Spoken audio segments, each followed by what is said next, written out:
E parecia que tudo que eu idealizei estava se perdendo ali, sabe? Porque eu fui lendo.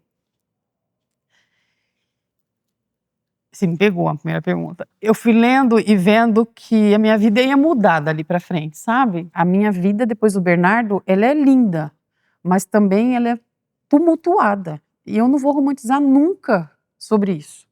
Eu não vou falar que, eu queria que ele não tivesse, eu queria que ele fosse assim. Não, eu não queria que ele fosse assim. Eu queria que ele fosse o Bernardo, mas sem o autismo. Eu também não gosto do autismo. O autismo, pra mim, ele não é bom. Eu não gosto do autismo. Eu gosto do meu filho. Eu gosto de ser mãe. Ser mãe é dádiva que vem de Deus, porção divina para os que são seus. Ser mãe é ter paixão, é tentar o impossível, fazer o sonho se tornar real. Ser mãe. Bem-vindas, bem-vindos ao Voz das Mães. Nosso projeto existe para informar, educar e acolher todas as mães e famílias atípicas. Para começar nosso programa de hoje, eu quero ler a frase da nossa convidada. Faltam-me palavras para expressar a gratidão a Deus pela dádiva de ser sua mãe.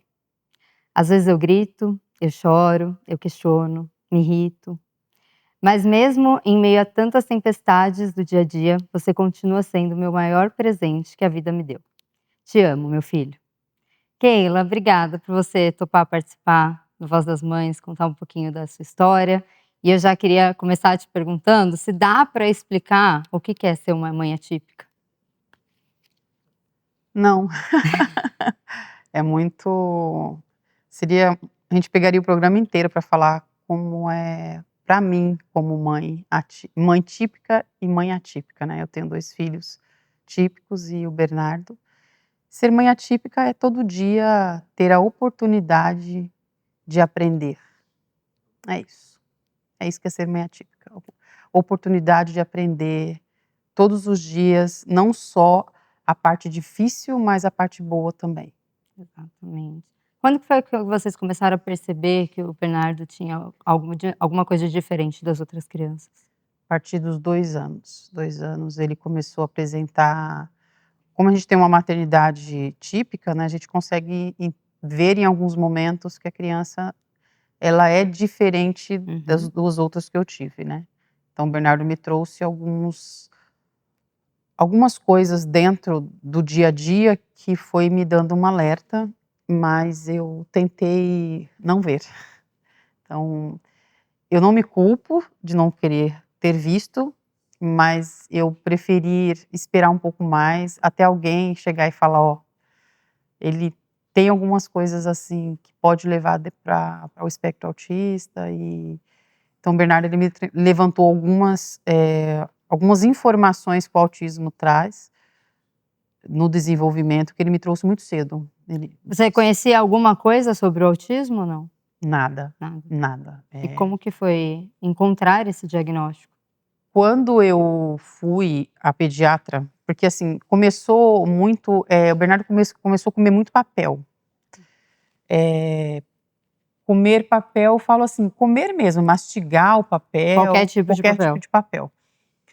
Mais papel, esses papéis de caixa, né, e aí muito se falava que poderia ser uma verminose, alguma coisa que pudesse, falta de ferro, alguma coisa que levasse, mas nunca me levaram à possibilidade de ser do desenvolvimento ou que ele estava dentro de algum espectro. Tá.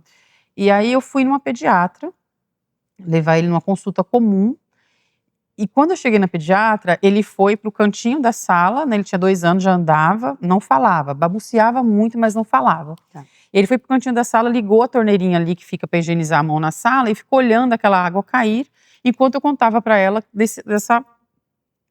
como vou dizer, dessa vontade dele comer papel. Tá.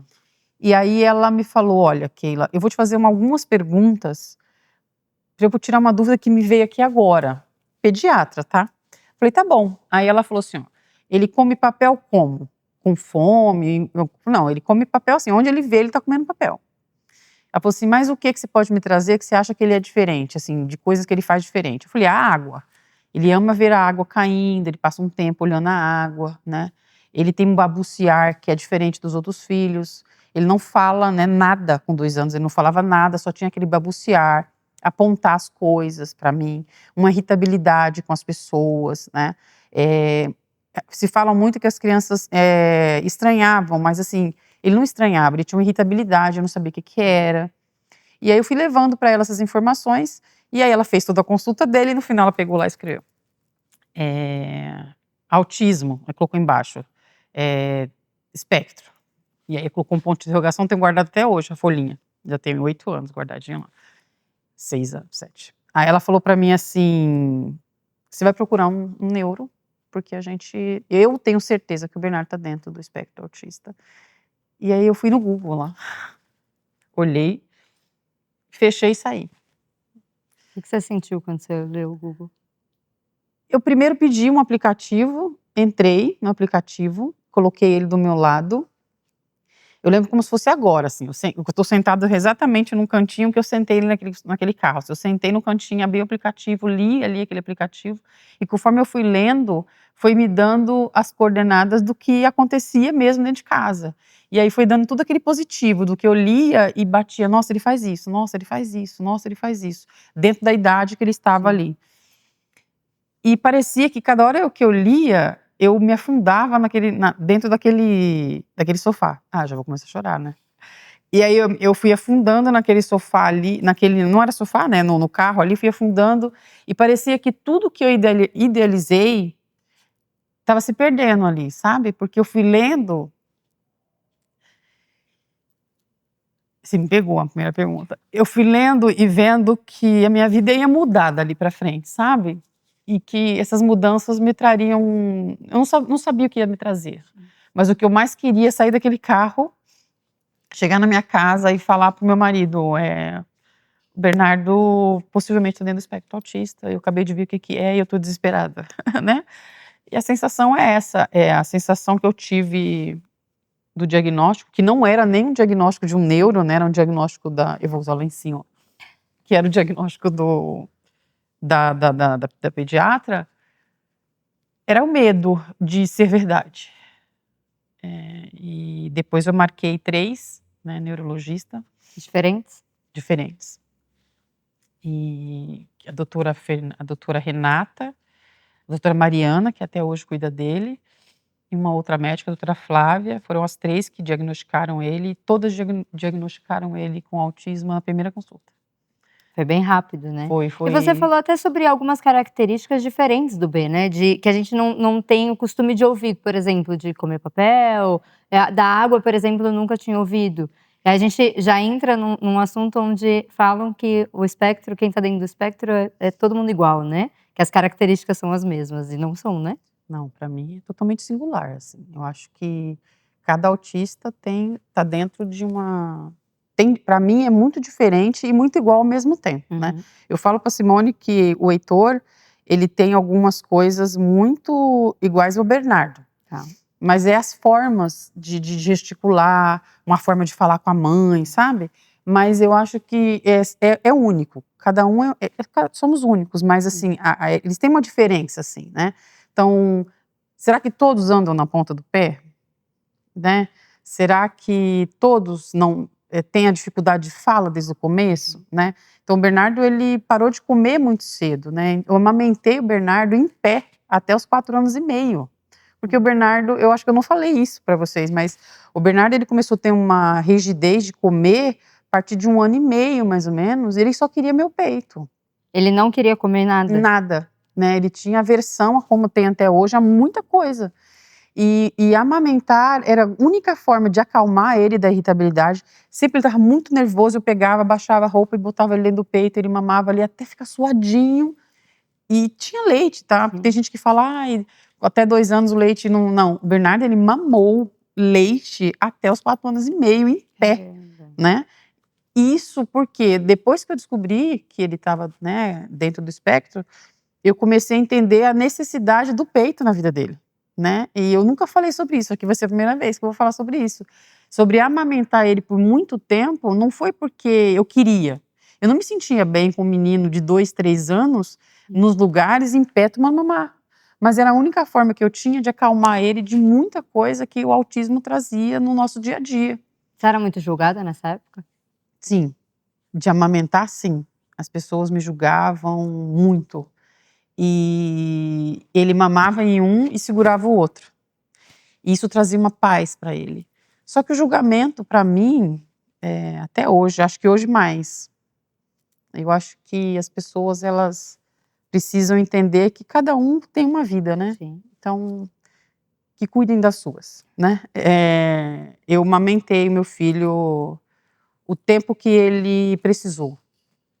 Eu acho que é importante, e eu acredito que independente da condição da maternidade, né, às vezes a criança precisa realmente, ou às vezes a mãe quer também, é uma opção de escolha da mãe, Sim, e tá sim. tudo bem, ninguém tem que julgar porque a mãe quer ou não. Mas como que era pra você, Keila, fazer aquilo? Porque você já não queria mais amamentar, ou pra Não. você... Não queria mais. E aí você entendeu que era uma condição dele e entendeu isso pra você também? Foi tranquilo pra você?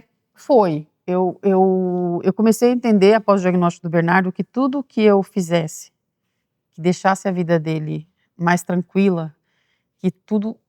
É isso que a mãe faz, e a mãe atípica faz muito, né? Você vai concordar comigo.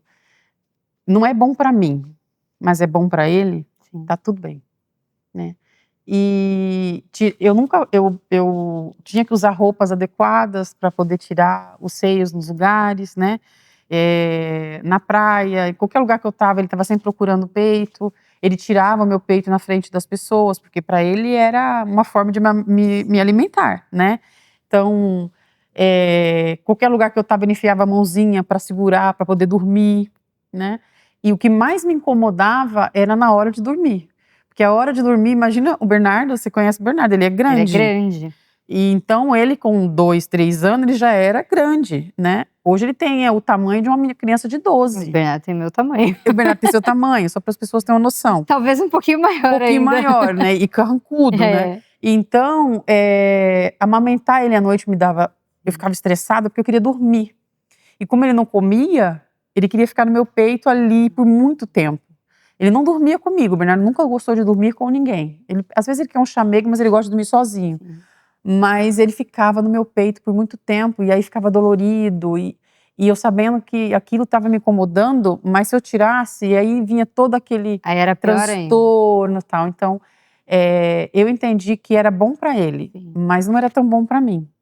Mas aí chegou o momento de tentar, com uma nutricionista, uma amiga,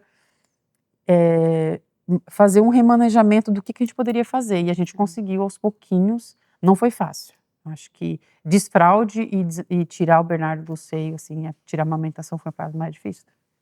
Principalmente quando é inserida numa rotina, né, que eles já estão acostumados. Ok, lá vamos voltar ainda para o diagnóstico. A gente fala bastante sobre o luto, né, do diagnóstico, que a mãe tem aquela expectativa e ela é quebrada. Você sentiu esse luto? Eu falo que o luto, ele é diário. Não tem um luto que termina, né? E eu teve uma pessoa que questionou para mim, por que vocês chamam luto? Né? Questionou porque luto é de morte. Eu falei, não. Eu vejo que o luto, quando você recebe um diagnóstico de um filho com deficiência, é um luto de tristeza. Não que você vai ser triste, mas naquele momento. Mas quando eu falo de luto diário, é porque a gente não sabe o que vai ser no dia seguinte, né? Você estar com uma criança típica, você consegue fazer ali uma agenda de que vai acontecer no dia seguinte. Nós, mães atípicas, a gente não tem essa possibilidade de falar assim, primeiro você precisa que o filho acorde. Então, quando ele acorda, você vai falar, tá, hoje ele tá menos choroso, hoje ele não tá tão nervoso, hoje ele tá falando melhor, hoje ele não tá com dorzinha no pé, hoje ele não tá... hoje ele acordou regulado, não tá desregulado, então eu vou seguir a agenda. Então você precisa esperar como a criança vai acordar para que você consiga manter uma vida, né, dentro das expectativas. Então, quando eu falo que um luto ele é diário, porque todo dia, dentro de uma maternidade atípica, tem algo, gente, que vai desestabilizar. O dia que você passa o dia inteiro sem nada que desregulou você também, olha, eu vou ser bem sincera, não é uma maternidade atípica, né? Então, todos os dias você tem que lidar com essa sensação de como vai ser o meu dia hoje. E querendo ou não, para mim, dentro do que eu penso, não é que é um luto, mas é uma forma de você não poder viver tranquilo, Sim. né? Então, eu acho que o luto não passa. Talvez ele minimize. Ele tem dias que não apareça, mas tem dias que você vai falar, por que eu?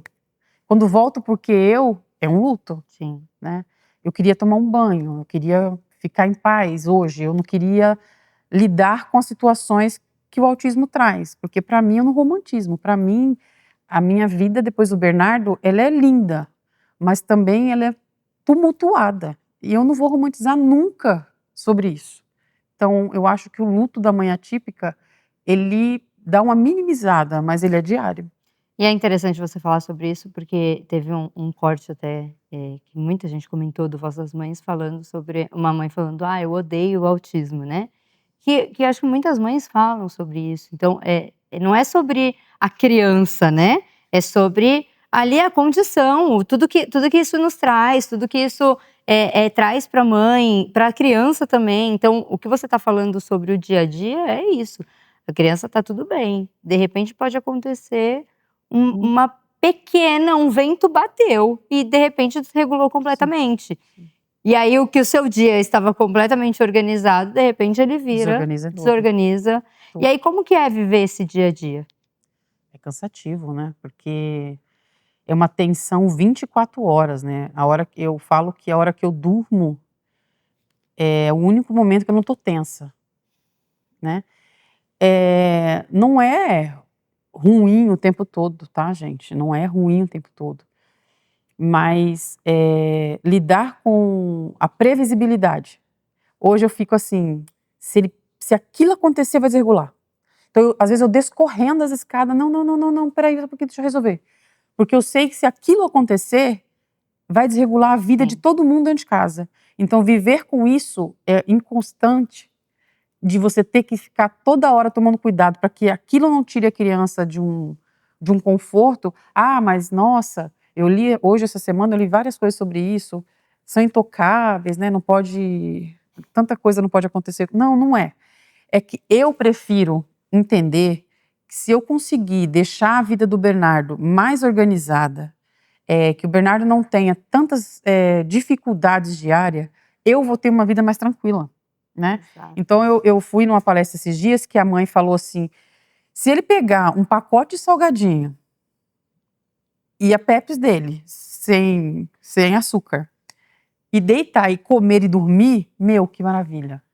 Talvez uma mãe vai me julgar, mas ela não sabe como que é a minha situação Exato. diária. Não sabe o dia a dia, Não né? sabe o meu dia a dia. Então, assim, se o Bernardo pegar e comer os Cheetos dele inteiro e um refrigerante e dormir, sem escovar o dente, aquele dia, tudo bem, não é que é todo dia. Mas se eu acordar ele para escovar o dente, eu vou desregular o sono dele, né? Aí tem uma colega minha que, eu amo demais, mas assim, ela é muito cri-cri com essas coisas, sabe? Ai, mas pega, acorda que ele vai acostumar, né? Porque se você acordar ele nunca mais vai dormir sem escovar o dente. Eu falei, gente, é totalmente diferente. Isso não acontece como comum. Se você fala com uma criança típica, João, acorda, você não escovou o dente. Ele vai lá no banheiro, ele vai escovar o dente, vai voltar e o sono dele vai estar lá no mesmo jeito. Sim. O nosso não. Se você quebrar um sono de uma criança dessa, minha amiga, então, vamos orar porque a noite não vai ser das Mas melhores, o né? Vini não tem diagnóstico de autismo, mas ele é completamente hiperativo. Sim. E é exatamente isso. Tipo assim, eu sei que existem algumas coisas já que são previsíveis dele fazer. E o Vini tem uma seletividade alimentar que o Robson ainda brinca comigo, que ele fala, caramba, todo dia cortando a manguinha dele. Eu falo, gente, se eu não cortar a manga dele, ele não vai comer outra coisa. O Vini é ovo, manga e tapioca, ponto.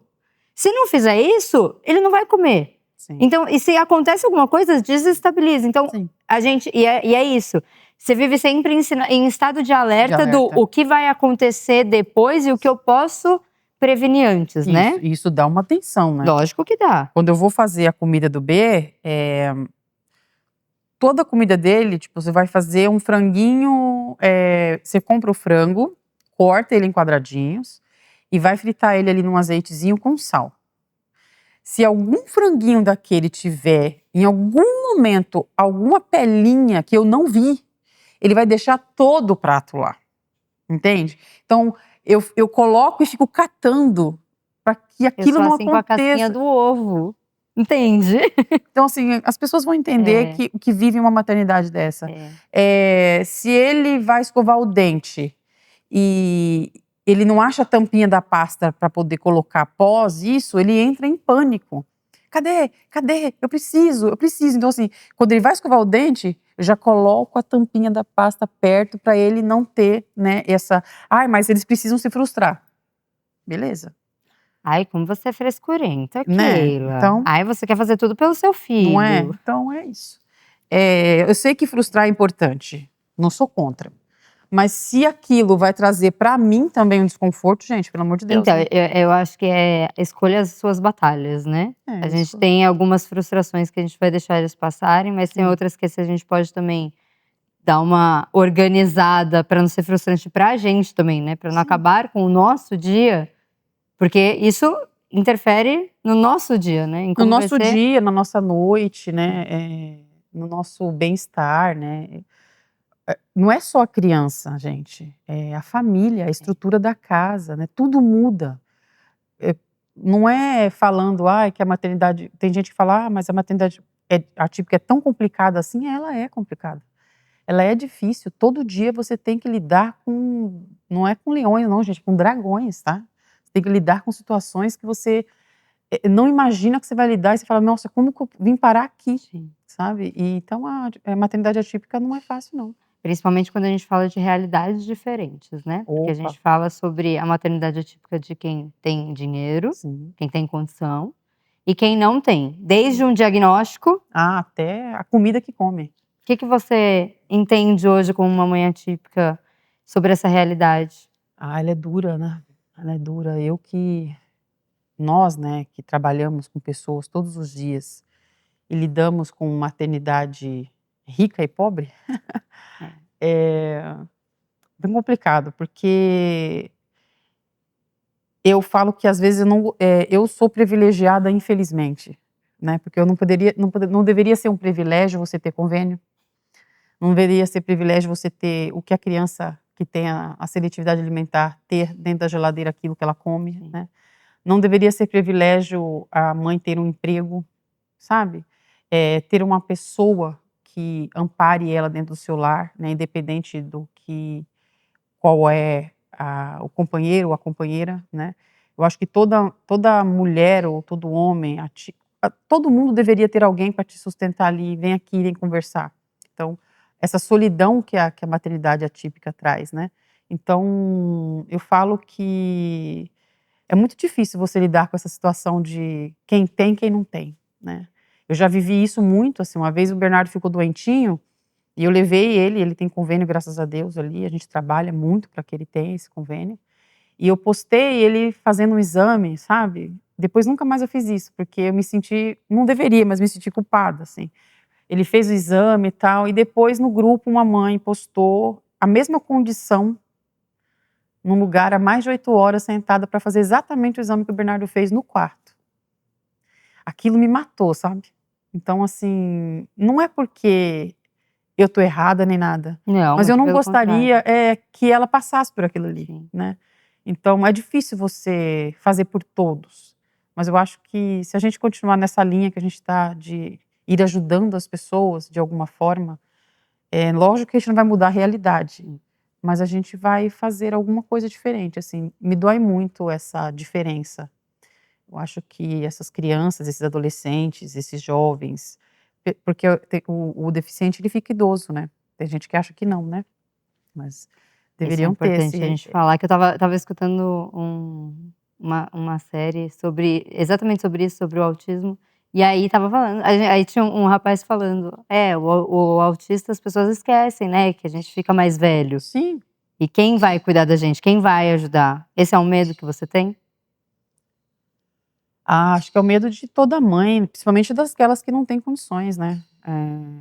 Hoje a gente vê bastante na nossa comunidade, que os meninos quando faz aí 11, 12 anos, as meninas, né, já não tem mais espaço para terapia, né. Hoje é muito difícil encontrar lugares que têm espaço para terapia para crianças maiores, para meninos que já estão na adolescência, né. Tipo, o meu filho hoje, ele tem 9 anos com a mentalidade de 5. Tá. Então, até eles criar essa maturidade, vai demorar, Sim. né? Então, como que tira uma criança de uma terapia porque ela está maior? Se a cabecinha dela ainda não conseguiu chegar nessa maturidade que o corpo não acompanhou. Mas né? existe um motivo de não ter mais a terapia a partir de tal idade? Acho que é negligência hoje. Talvez alguém possa falar melhor sobre isso, mas eu vejo que os manejos mudam, né? A forma muda. Então, é uma coisa que a gente precisa observar. Eu tô falando isso não porque eu fiz um estudo sobre isso, não é nada Sim. disso.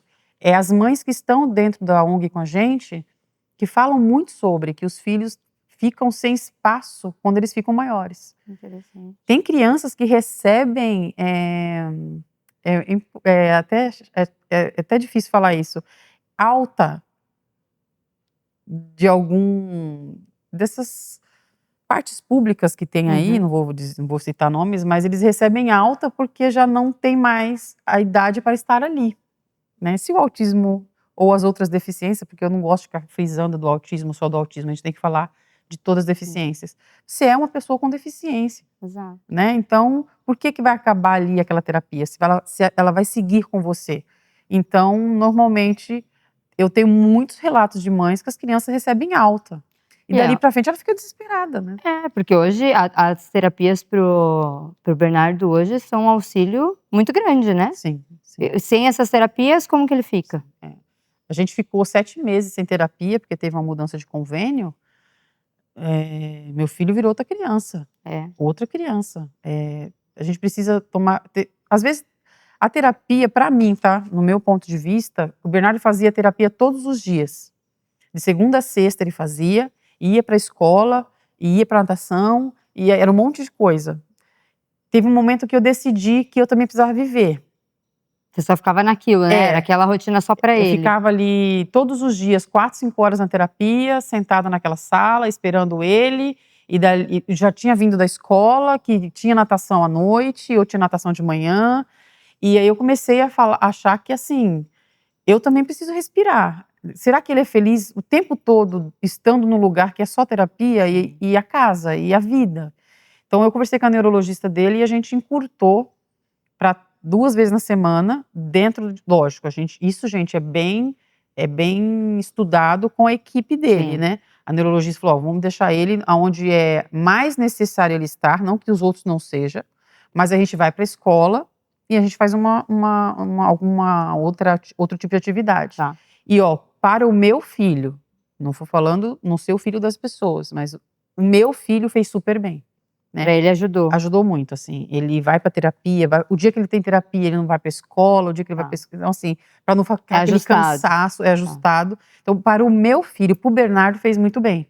Porque não fica toda aquela informação de tudo que aconteceu durante o dia. Entendi. Então, mudou. E como ele ficou muito tempo sem terapia, quando ele voltou pra todas. E aos poucos, a gente foi ajustando as necessidades. Então, hoje ele faz 2 vezes na semana, mas também ele vai todos os dias para a escola e o horário da terapia não intervém aí com o horário da escola e dá para ajustar tudo bonitinho. Você tá falando numa rotina bem exaustiva, né? Sim. Tanto dele quanto a sua. O que você diria para as pessoas que falam que o autismo tá na moda? Sei lá. Pode falar? Pode falar o que você quiser. Aqui o espaço está aberto. Vai lá em casa, fica lá uma semana comigo. E aí, ou escolhe uma mãe atípica aí pra você passar uma semana. Aí depois você me responde qual é a moda do autismo, né? Porque falar todo mundo fala, né, Natália? Eu acho que todo mundo tem língua, né? Então fala, né? Todo mundo tem boca, então fala.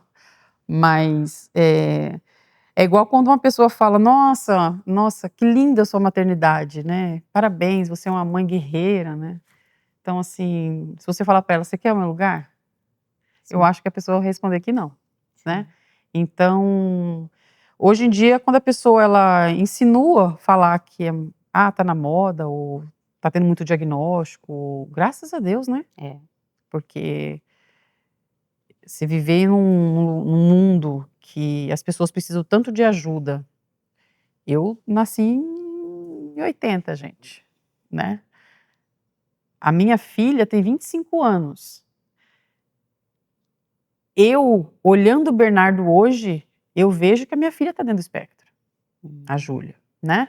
Ela passou com os médicos já, a gente ainda não sentou para conversar sobre isso. Mas a Júlia, ela era bem pior que o Bernardo dentro da idade dele. Hoje eu começo a puxar em memória tudo que a minha filha passou há 25 anos atrás. A Júlia era uma criança que estava dentro do espectro autista. Mas você acha que naquela época vocês não viram, achava que era da idade? O que você entende? Eu acho que a gente não tinha o que a gente tem hoje, possibilidades, sabe? Conhecimento, toda essa abertura que a gente tem hoje de entendimento, né? Então, não me culpo, Sim. né? Minha filha não passou por momentos bons, porque hoje ela tem muitas dificuldades. Então, a gente fala, sobreviveu, mas não é assim, né? Hoje ela tem muitas questões que não foram cuidadas lá, né? Então, eu conheço, lá na comunidade onde eu morava, hoje eu vejo meus amigos que cresceram comigo, hoje eu olho para eles e falo, poxa, todas essas pessoas estavam dentro de um espectro, eles, né? E a gente não estava aquém das informações, né? Então, graças a Deus, que seja o que vocês querem falar, se é moda, não é moda, né? É possibilidade de você conseguir um diagnóstico e olha que não é muita gente que tem recebido diagnóstico. Tem muita gente recebendo diagnóstico, mas minha gente, se vocês forem olhar a ponta, tem muita gente sem diagnóstico ainda, tá? Sim. Muita. Mas você acha que tem muita gente recebendo diagnóstico errado também? Pode ser, pode ser. Não posso falar que sim, mas pode ser. Talvez precipitado, né? Talvez. Eu acho muito difícil. Não sei se é muito difícil acontecer, mas pode acontecer, né?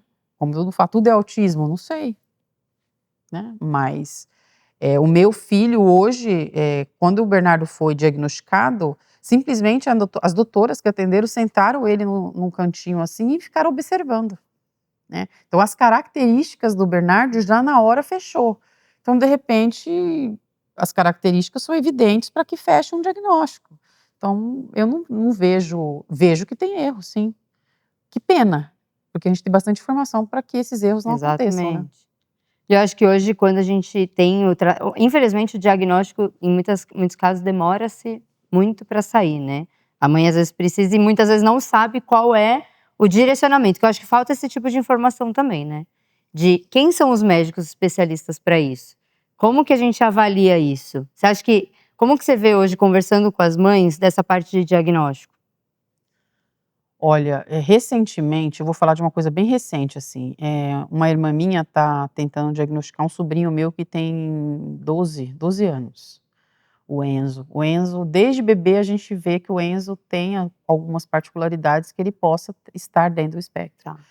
Mas também ele mostra outras coisas que também não possa estar. Então a gente sempre foi levando ali o Enzo, né, ele tem ele tem umas potências, ele faz coisas que de repente esconde algo. E agora, graças a Deus, com algumas possibilidades, eu consegui que o Enzo fizesse alguns exames.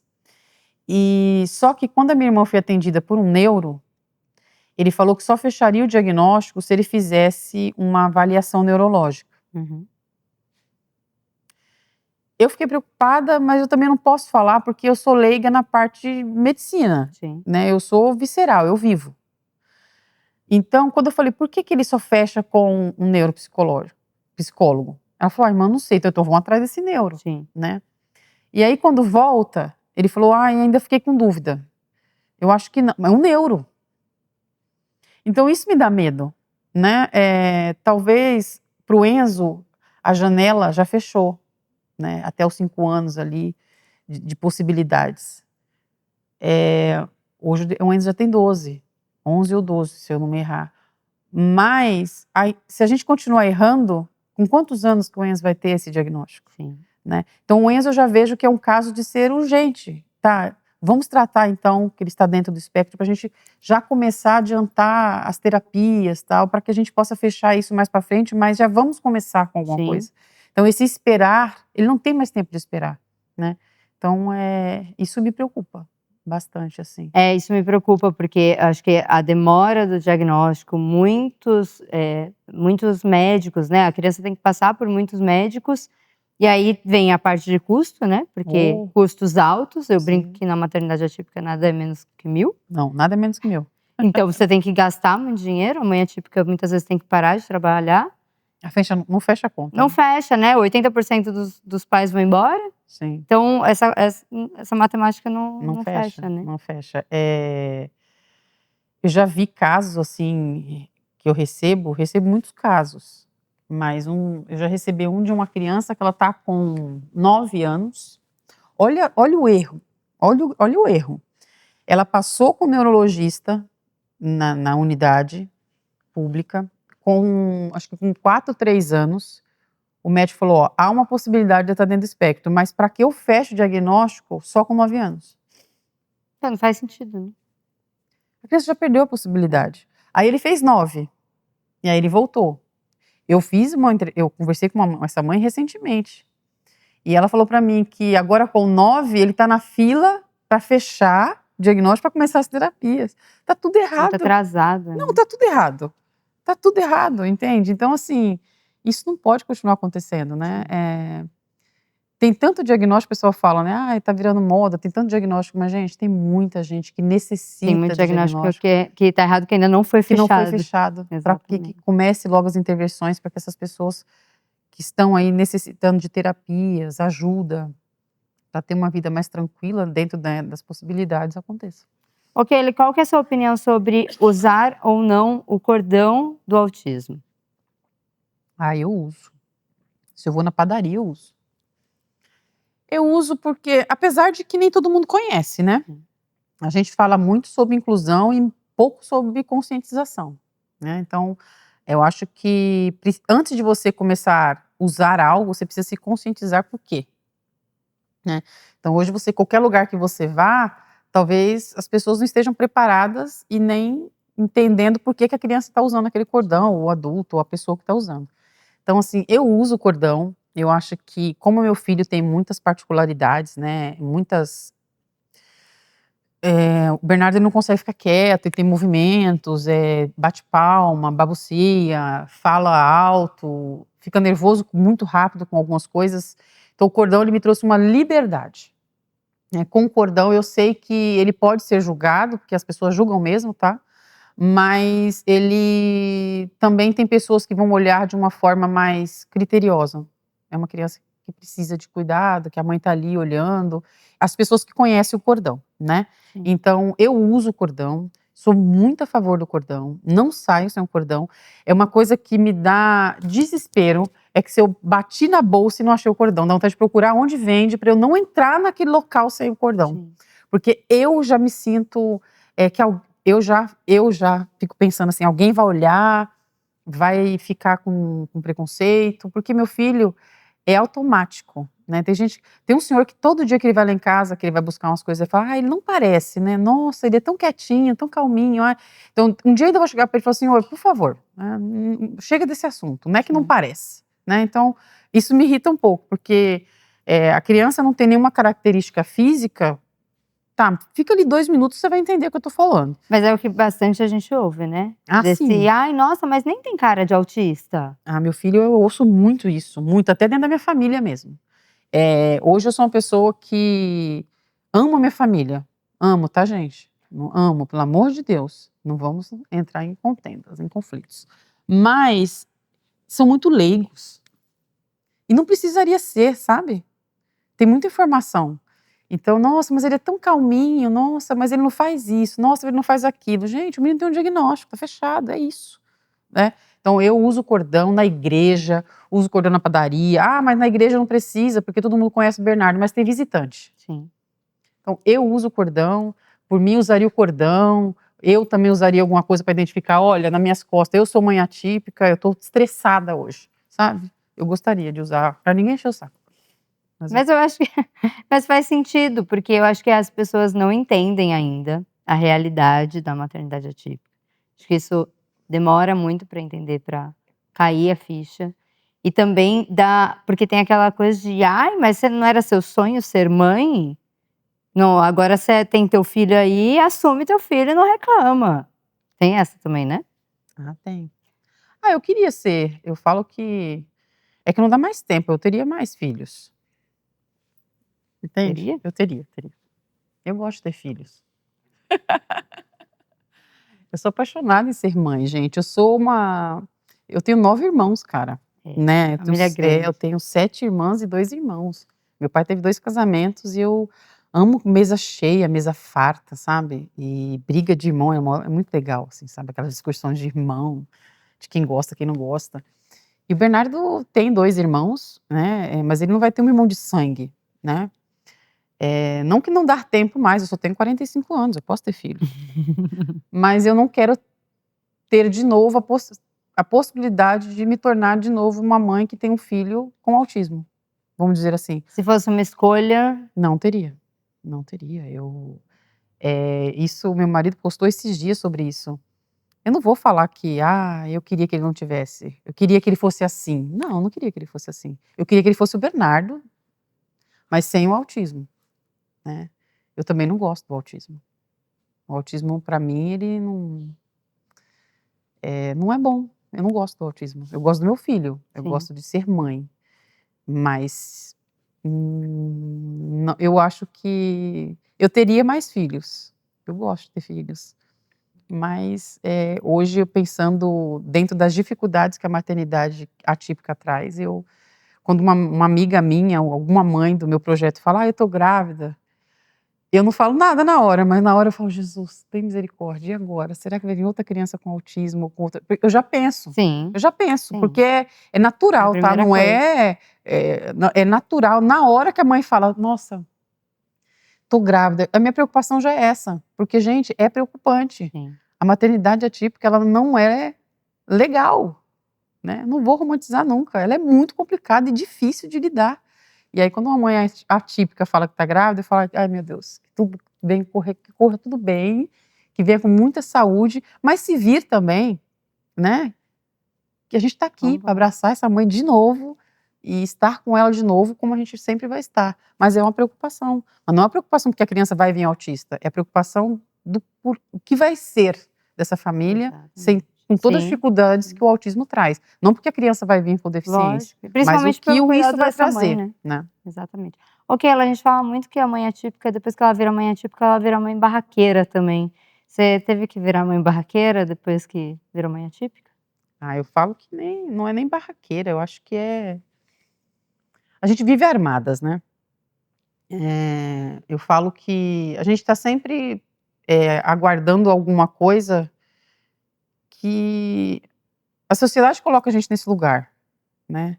Então sempre você vai ter que estar se protegendo de alguma coisa. Então você está sempre armada, né? Então, dependendo de como a pessoa vai falar com você, você vai responder de uma forma ríspida.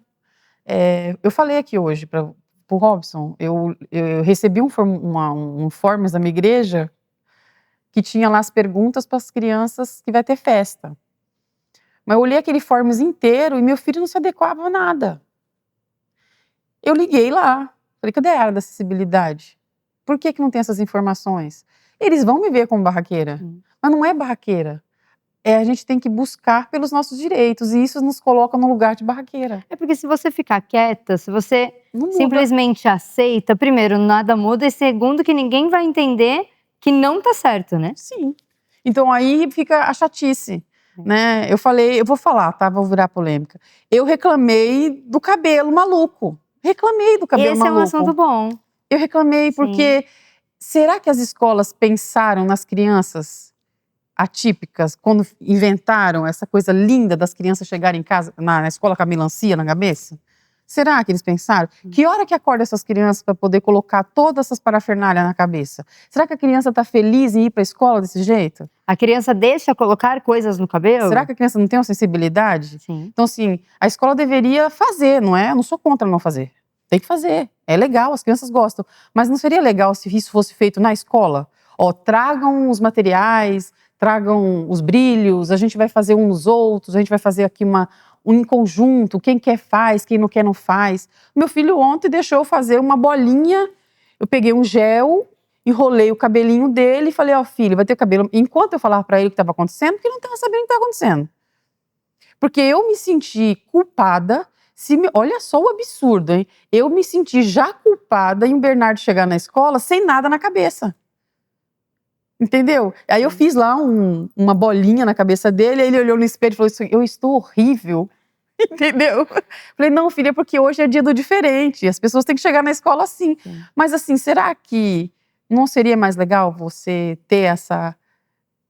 Aí eu falei, vou postar sobre isso. Eu não postei porque eu achei que as pessoas iam achar eu barraqueira. Mas tem que achar, porque eu acho que a gente fala pouco. E aí, isso traz, eu acho que uma diferença. E eu acho que a escola também não está preparada ainda para entender sobre as diferenças das crianças. Sim. Eu acho que isso precisa de uma preparação maior também para entender de o que eu estou fazendo. Porque eu estou fazendo um concurso da melhor fantasia ou do melhor cabelo. Que já queria ter uma disputa, né? Já é para criar essa disputa? Porque tem escolas que são a favor, tem escolas que não são a favor. Mas será que a gente tem como conscientizar também das crianças que não aceitam tão facilmente isso? Então, como que a gente pode fazer de diferente? Quando você fala em fantasia, isso é natural. A gente leva as crianças com fantasia. Sim. A meia maluca e tal. Você não tá mexendo no corpo. E mesmo fantasia, tem criança que não aceita colocar fantasia. Mas assim, o cabelo é uma... Gente, para crianças... Vou falar de mim, tá? O meu filho tem uma sensibilidade na cabeça. Ele nunca deixaria eu colocar o melão na cabeça dele, como eu vi ontem as crianças com melões na cabeça. Tem criança que não aceita cortar o cabelo, que é muito difícil, não, né? Crianças autistas que têm uma sensibilidade gigantesca. Como que vai fazer um cabelo maluco? E eu vi muitas mães de autistas e de outras mães com crianças com outras deficiências, com paralisia, com síndrome de Down, que são minhas amigas que postaram colocando, consegui, enfim ele deixou. Gente, até quando isso é saudável? Entende? Então assim, eu fiz, tá? Mas eu fiz uma bolinha com o meu próprio dedo na cabeça do meu filho pra ele se sentir diferente. Sim. Porque eu já estava me culpando dele não se sentir diferente lá, né? Então, quando ele chegou na porta da escola, ele olhou e falou assim, nossa, tá todo mundo de cabelo colorido. Tipo assim, ele ficou assustado, né? Mas ele não deixaria jamais eu fazer aquela parafernália na cabeça dele. E é isso. Não, e faz sentido.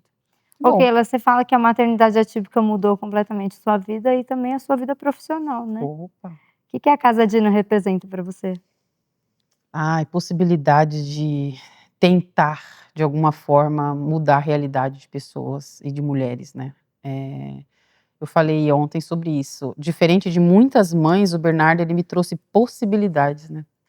Ele me trouxe possibilidades de uma nova profissão, né? De olhar o mundo de uma forma de, visceralmente, eu pegar tudo o que acontece em casa e levar para as pessoas informação. Eu falo com meu filho, é informação constante, né? De mudanças. Então, o que talvez as pessoas não entendam sobre o que eu estou falando do cabelo maluco, é o que meu filho me trouxe, dessa sensibilidade dentro de casa. Sim. Né? Então, hoje eu consigo palestrar sobre conscientização, sobre inclusão, né? Eu consigo dar uma assessoria sobre um evento que talvez eu veja... Eu vou num evento, quando eu vou num evento que eu vejo só piscina de bolinha, eu já fico desesperada, eu quero ir embora, né? Mas nossa, por quê? Porque, será que todas as crianças que vão àquela festa, todas podem usar a piscina de bolinha, né? Será que, então assim, hoje o Bernardo me trouxe esse olhar, né? E então eu falo que o meu filho, ele não me tirou da possibilidade de trabalhos, né? Ele me trouxe possibilidade de trabalho. Então, todos os dias eu tento ver alguma coisa no Bernardo que me traga possibilidades de criar uma ferramenta de ajudar pessoas e me ajudar também. Então, a maternidade atípica, ela me trouxe possibilidade de emprego, não de me tirar emprego. Você começou a escrever esse projeto também conversando com outras mães atípicas, né? O que mais te surpreendeu nessas conversas? A invisibilidade. Acho que a mulher, quando ela se torna uma mãe atípica, eu não posso falar todas, mas as que eu conheço, na sua maioria, é a invisibilidade. Eu acho que a partir do momento que você se torna uma mãe atípica, você se torna a mãe do Bernardo. A Keila precisa ser resgatada. E se você não resgata, ela morre. E hoje é muito pesado isso na maternidade. atípica e não é mimimi não, existe muito. Por que você acha que as mães se tornam tão invisíveis? Porque a sociedade não está preparada para receber a gente de forma normal, né. Eu acho que quando você recebe o diagnóstico, você muda. Você própria tem que tomar cuidado para você não apagar a sua identidade, né. Então eu estava fazendo faculdade na época, eu tranquei, trabalhava há 8 anos numa empresa, pedi para a empresa me demitir, se hoje eu conhecesse a Simone, eles não teriam me demitido, porque eu não tinha advogada na época. Eu pedi demissão, eles não me deram, fizeram pedir demissão. Eu falo que eu tive um abuso dentro daquela empresa, não pela empresa, pelas pessoas, pelos gestores, né, eu tive que sair 8 anos com a mão atrás, outra na frente, e 30 minutos depois eu já não tinha mais convênio, Meu Deus. né.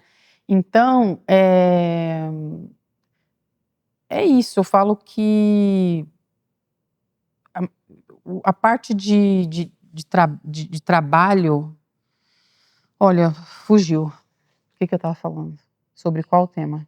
Sobre a invisibilidade. Invisibilidade. Ó, fiquei tão agora, essa foi tão forte pra mim essa parte, que fugiu aqui agora. Então quando a mãe ela chega em casa, e ela conta pra família o que tá acontecendo, porque desde o diagnóstico já começa por aí, né, quem recebe é a mãe.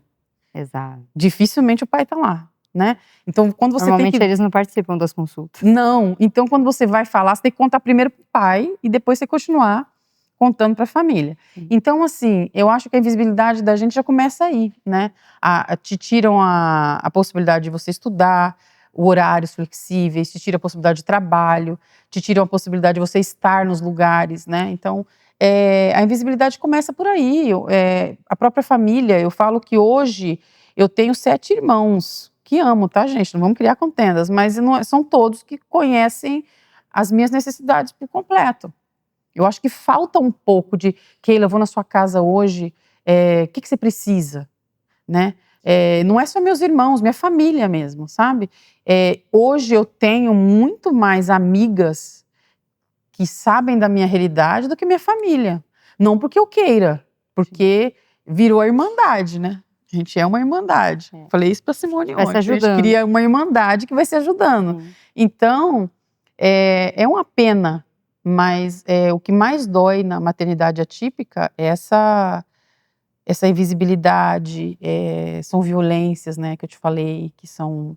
As mulheres, elas se tornam refém, talvez, de homens que não saem de casa, e os que saem também, né, de alguma forma eles acabam fazendo com que essa mulher sofra, né. E não posso generalizar, que não são todos que Mas muitas saem. continuam em casamentos Abusivos. que não abusivos, só por causa da criança. Eu já vi mãe assim em eventos meus, que quando o homem chega, ela fica pálida, né, você pergunta: "Tá tudo bem?", ela não desconversa, né. Então, os que vão, judiam, e os que ficam, não são todos, Lógico. mas judiam também. "Você tá feia", né, "Que roupa é essa?", "Você não tem tempo pra mim". "Você não tem tempo pra mim", né, "Você vai falar só disso agora?", né. Então, a gente fala do que a gente vive, né. Se você vivesse comigo, de repente nós 2 poderíamos falar juntos. Então se você não vive o que eu vivo, eu vou falar com quem? Então por isso que hoje que eu falo que a comunidade que eu estou hoje é uma comunidade maravilhosa, porque a gente tem 240 mulheres que a gente pode falar de autismo, de todas as outras deficiências, e falar de nós, né, porque a grande tristeza é ver que tantas mulheres com uma potência gigante não se vê no lugar de fala. E é o que eu mais trabalho. Você pertence. Acho que a gente pertence muito. Muito. Muito. Como funciona seu trabalho na Casa Dino? Ó, no começo era mais um WhatsApp, um grupo de WhatsApp, né, um ano pandêmico, e que eu comecei a ler, né, num aplicativo lá, sobre o que é ser mãe atípica. Eu não achava nenhuma informação, porque eu queria entender quem eram essas mulheres, né, por que elas, como que elas agiam depois do diagnóstico dos seus filhos, se tinha uma comunidade, se não tinha. Isso foi em 2019, e eu comecei junto com o Bernardo ali, eu estava amamentando um dia, entrei no aplicativo, olhei, tinha várias comunidades, né, mas não tinha nada que me remetesse o que eu queria. de falar sobre nós, né? E aí eu comecei nas terapias, aí eu peguei um papel e falei, vou escrever um projeto sobre isso. E aí eu olhei pro Bernardo, ele tava com um dinossaurozinho brincando, aí eu olhei e falei, escrevi Projeto Dino.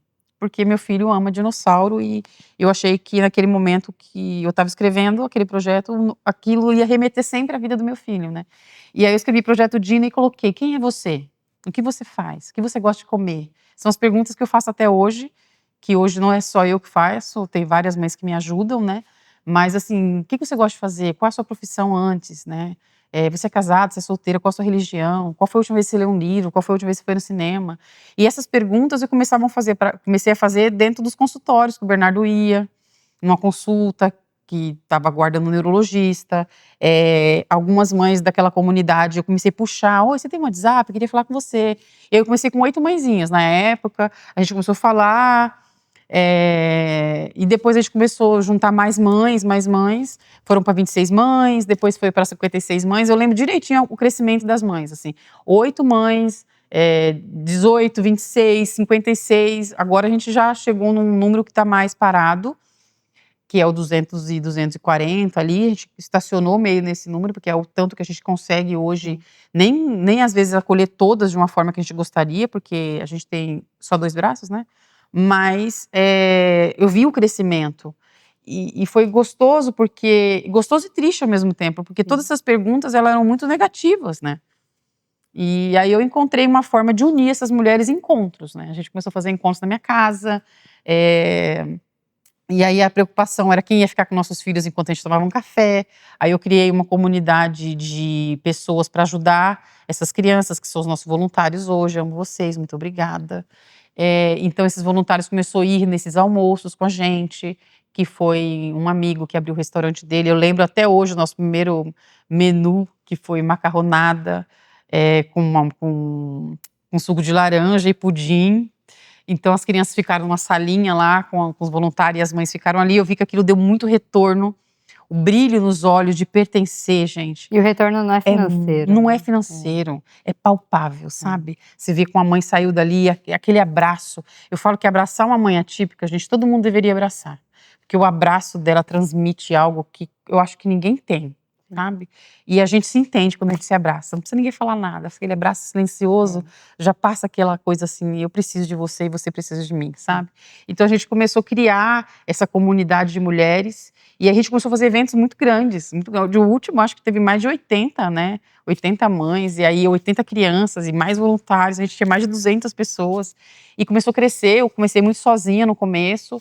Depois começou mães me ajudando. Então hoje a gente tem aí jurídico, hoje a gente tem contábil, hoje a gente tem uma nutricionista que nos ajuda, hoje a gente tem mães que fazem massagem umas nas outras, né, que são profissionais da massagem. Hoje tem mães que fazem o empreendedorismo dentro da maternidade atípica, ela é necessária. Sim, necessária. Não sei se você ia fazer essa pergunta, mas já antecipando, eu acho que empreendedorismo dentro da vida atípica é dignidade.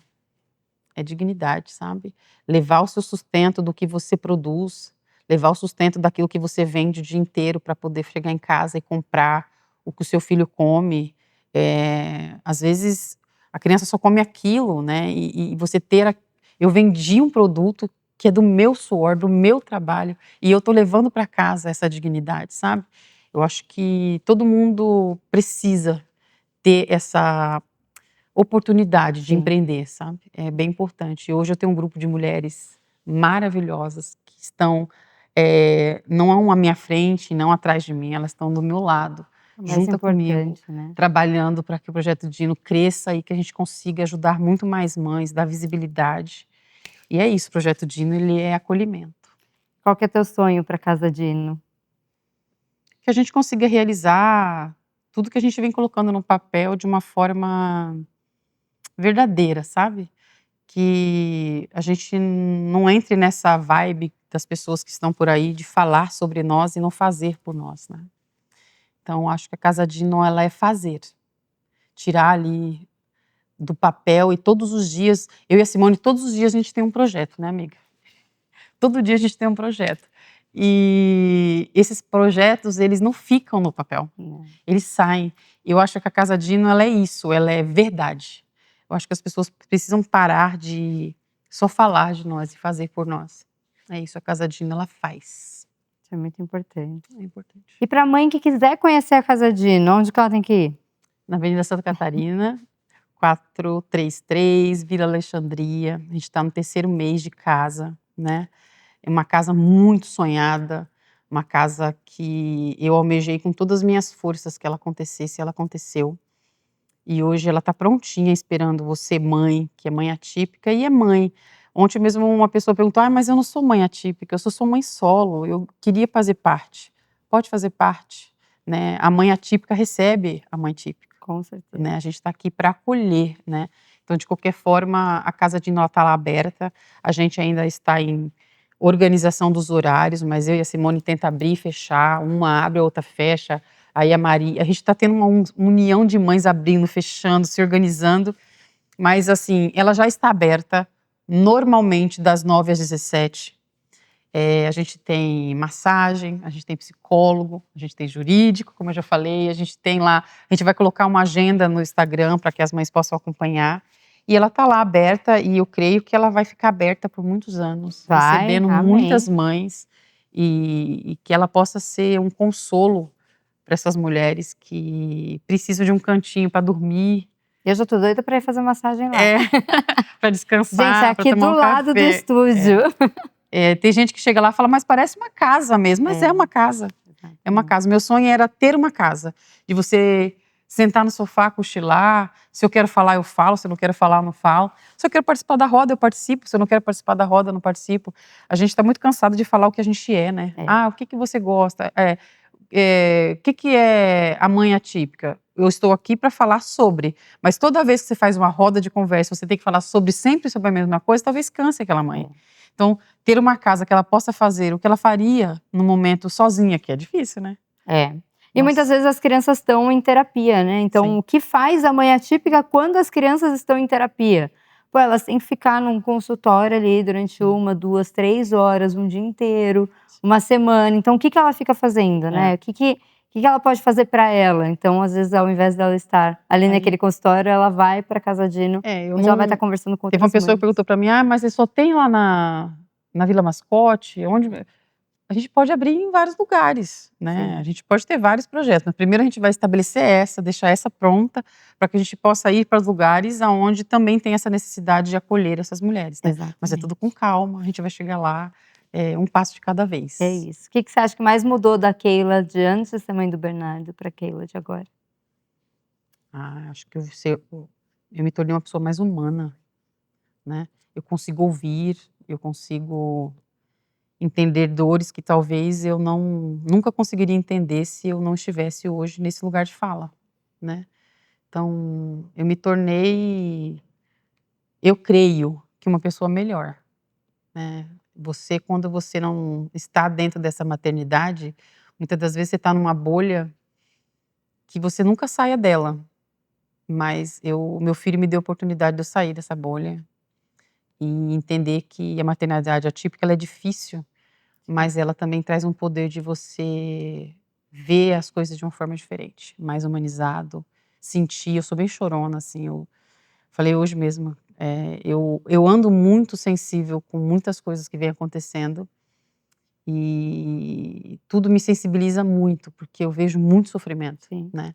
Talvez as pessoas pensem que a maternidade atípica é só no momento de festa, no momento de eleições, né? Não. A vida da mãe atípica, ela é diária, ela é todos os dias, e isso me machuca, porque as pessoas esquecem que todos os dias a gente existe um leão, um dragão para a gente matar. Então, a maternidade atípica me trouxe essa sensibilidade. Eu acho que eu nunca tive tanta sensibilidade como eu tenho hoje. Então, acho que eu me tornei uma pessoa mais humana. Tão feliz de você estar aqui. Obrigada. Antes da gente encerrar, eu queria que você deixasse um recado para as mães atípicas. Nossa, que difícil. Eu vivo tanto com elas, mas eu não sei nem o que dizer para elas assim nesse momento. Mas vamos lá. Não desistir de si própria, não desista de você. A maternidade, ela já traz pra gente muitas dificuldades, né? Mas não desistir. Tudo tem um porquê, tudo tem um jeito, tudo tem uma forma de mudar. E se amem, se respeitem, e é isso, eu acho que seja você mesma, tenta entender você primeiro para depois você conseguir dar conta. E não dar conta tá tudo bem também. Então é isso que eu falo para as minhas mães, é que eu a amo, amo todas demais. E ser mãe atípica é uma dádiva, que poucos conseguem entender, mas é isso. Obrigada pela oportunidade Amei, amei demais. de falar. Adorei. Espero que você tenha gostado. Não esquece de se inscrever no canal, compartilhar para todo mundo que você puder. Curtir esse vídeo, isso é muito importante pra gente. A gente precisa cada vez mais chegar em mais pessoas para acompanhar o nosso conteúdo. É isso, até o próximo. Tchau, tchau. Ser mãe é dádiva que vem de Deus, porção divina para os que são seus. Ser mãe é ter paixão, é tentar o impossível, fazer o sonho se tornar real. Ser mãe